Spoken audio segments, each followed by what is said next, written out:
Morning guys, welcome back to Chowdhury বাড়ি। তো প্রথমে আপনাদের সবাইকে জন্মাষ্টমীর শুভেচ্ছা রইল। তো আজ তো শ্রীকৃষ্ণ মাধবের জন্মদিন, অনেকটা পবিত্র দিন, ভালোই লাগছে। তো আজ তো মানে লেগেই গেলো, জন্মাষ্টমী লেগেই গেছে। তো আজ গোটা দিন গোটা রাত্র থাকবে, আগামী সকালে সকালে যে ছেড়ে দেবে। তো যা হোক, যেভাবে যে যেরকমভাবে পালন করবে, ভালোভাবে পালন করিবে। তো আমি আজ তো করিব না, মানে আজ তো পুজো হবেই রাত্রিবেলা। তো আমি সকালবেলা কিছু একটা ছোটোমাটো জাস্ট বাড়িতে একটু কিছু দিয়ে আমি পূজাটা করে নেব। আমি এমনভাবে পূজাটা করি না। তো দিদি তারা আছে, ওরা শুয়ে আছে, আমি সমস্ত কিছু কাজ করে স্নান করে পুজোটা সেরে নিলাম। মাও চলে গেলো কাজের মধ্যে। তো আমি বসে আছি গরমটার মধ্যে, ফ্যানের তলায় বসে আছি, একটু পড়ছি, তো বইটা নিয়ে পড়ছি। বুঝি তো দিদি পুচকি শুয়ে আছে, একটু পরে উঠবি, উঠে স্নান করে ডাক্তার কাছে যাবে, এখানে চেক আপটা আছে আজ। তো দিদি আজ উপোস করলো জন্মাষ্টমী। তো 3টার দিকে মানে চলে যাবে, 3টা সাড়ে 3টির দিকে চলে যাবে। তো বাড়িতে গিয়ে পুজো করবে। তো কালকে ফল কিছু নিয়ে আসলাম বাজার থেকে আসার সময়। তো আমি একটু দুধ আনি এনে নিই, কিন্তু অত কিছু জিনিস খাবে না, ফল সাবু হচ্ছে ওসবে খাবে। তো দুধটা নিয়ে আসি দোকান থেকে। তো দুধ আছে, দুধটা ইউজ করবো না, বড়ো দুধ আছে 1 কেজি, ওটা তো ইউজ করবো না। কেননা আগে একটা আধা কেজি দুধটা আছে, সেটা মানে গতকাল খুঁড়িয়ে নিলাম। তো সেটা ওখানে আছে, আবার সেই 1 লিটারের দুধটা খুলবে তো নষ্ট হয়ে যাবে না, দুটো দুধ। তো আমি দোকান থেকে চলে আসি, ছোটো একটা দুধ একটা নিয়ে আসি। ঠিক আমল দাদা যেহেতু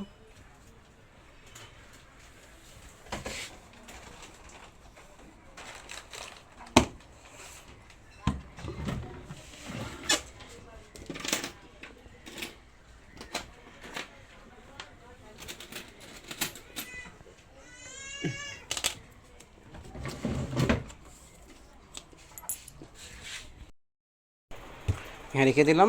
যখন উঠবে সাবু এনেছে, তো সাবু দেখে ভেঙে দেবে। এতে আমি পুজো তো দিয়ে দিলাম, সেরে নিলাম।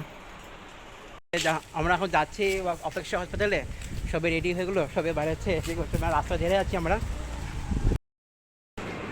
বসে আছি আমরা এখানে, তো বসে আছি আমরা সবাই এখানে, ওয়েট করছি নাম্বারটা রাখলে ভিতরে ঢুকে যাবো। বাইরে বেরিয়ে আসলাম, কেন কি ওই ভিতরটা অনেকটা এসে চলছে, তো ঠান্ডা লাগছে, সর্দি লেগেছে। তো আমার গলাটা একটু খসখস করছিল, তো এই জন্য বাড়ি বেরিয়েছিলাম। ওইদিকে দিদি তারা ঢুকবে, নামটা বা ডাকবে বা ঢুকে যাবে। আমরা এখন হসপিটাল থেকে বেরিয়ে আসলাম, তখন মেডিকেল যাচ্ছি একটা মেডিসিন নিতে, মেমে বলছে এখান থেকে নিয়ে নিতে। তখন আমি মেডিকেল যাচ্ছি, এসে গেলাম, তো ভিতরে যাচ্ছি। আমরা এখন ফাইনালি বাড়িতে যাচ্ছি, হয়ে গেলো আমাদের মেডিসিনটা নেওয়া। ফাইনালি ঘরে ঢুকলাম, ঢুকে হাত পা ধুয়ে আমি মায়েরও খেয়েছি। ফাইনালি ঘরে ঢুকলাম। তো ফাইনালি আমরা বাড়িতে আসলাম। ও মানে গরমে মনে ঝলছে, মানে জলে পড়ে শেষ হয়ে যায়, এমন প্রচণ্ড গরম বাইরে। অপেক্ষা তো এসি চলছিল, ভালোই লাগছিলো। মেডিকেলে তো ভালোই, মানে খোলা বাতাসটা ছিল, কিন্তু গরমটা গরমে প্রচণ্ড গরম। যখন এসির থেকে বাইরে বাড়ালাম, মানে শরীরে আগুন লেগে গেলো নাকি এরকম মনে হচ্ছিলো। তো বাড়িতে চলে আসলাম, কখনে রান্নাবান্না আমি সেরে নিলাম, মাও চলে আসলো। ওখানে একটু ভেতরে বসে আছি, গরম মানে অনেকটা গরম লাগছে। দিদি বলছে চল, আমি 3টার সময় যেতে অসুবিধা, গরম পড়ছে, বাসে অনেক অসুবিধা হচ্ছে, তো আমার সাথে ট্রেনে চল। আমার যেতে মন নেই, মানে এখন বর্তমান যাওয়ার কোনো প্ল্যানিং আমার নেই। আমি ভাবছি কার্তিক পূর্ণিমাতে, নাহলে ভাইফোঁটাতে যাবো।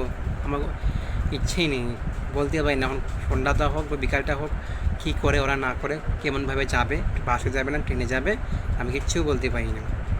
আমাকে তো জোর জবরদস্তি বলছে নিয়ে যাবে বলে। সবাই এখন আমরা ভাত খাচ্ছি, আমি তো ভাত খেয়ে নিয়েছি, তো ওরা দুজন ভাত খাচ্ছে। তো ট্রেনে যাওয়ার জন্য এখন সবাই এক এক করে রেডি হচ্ছি, আমিও রেডি হচ্ছি, ওই দিদিটাই রেডি হচ্ছে, যা বার হয়ে যাব। তো সকালবেলা আমি চলে আসবো, রিটার্ন করে নেবো ওখান থেকে। ওখানে ছাড়তে তো হবে, যেতে তো হবেই। তো ফাইনালি আমরা বেরিয়ে পড়লাম যাওয়ার জন্য, এসে পড়লাম, টিকিটও কেটে নিলাম। তো ট্রেনের জন্য অপেক্ষা করছি, যখন আসবে তখন ছাড়বে। এদিকে ইনি, তোমরা কোথায় যাবে? কেন? আপনিও যাবেন? Yes.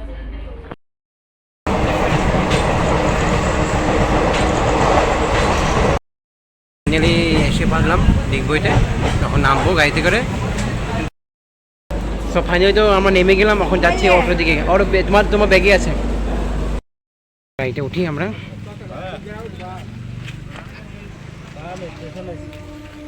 জায়গাটা ভালোই লাগছে। তো সো ফাইনালি আমরা এসে পড়লাম, তো গাড়িতে বসে গেছি, এখন যাবো সিধা বাড়িতে। অনেকটা বাইক যাচ্ছি আমরা, জায়গাটা ভালোই লাগছে, এদিকে তো ডিপুটা আছে।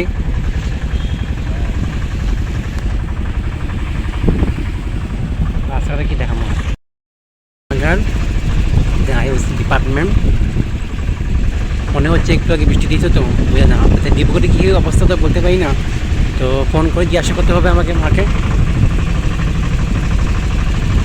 বুঝছো, ভালোই লাগছে। আগামীকালে যেহেতু কারেন্টে ছিল না, তো আমার মোবাইলে চার্জটা ছিল না, তো ব্লগটা শেষ করতে পারিনি, তাহলে ব্লগটা আমি এখনই শেষ করছি। Tata bye bye. কি সকাল তো হয়ে গেলো, মানে মানে 12টার পর কারেন্ট আসলো, তো মোবাইল একেবারে সুইচ হয়ে গেছিলো, তো চার্জ দেওয়ার পরে আমি মোবাইলটা মানে এখন উঠিয়েছি। তো তা বাই বাই, টাটা।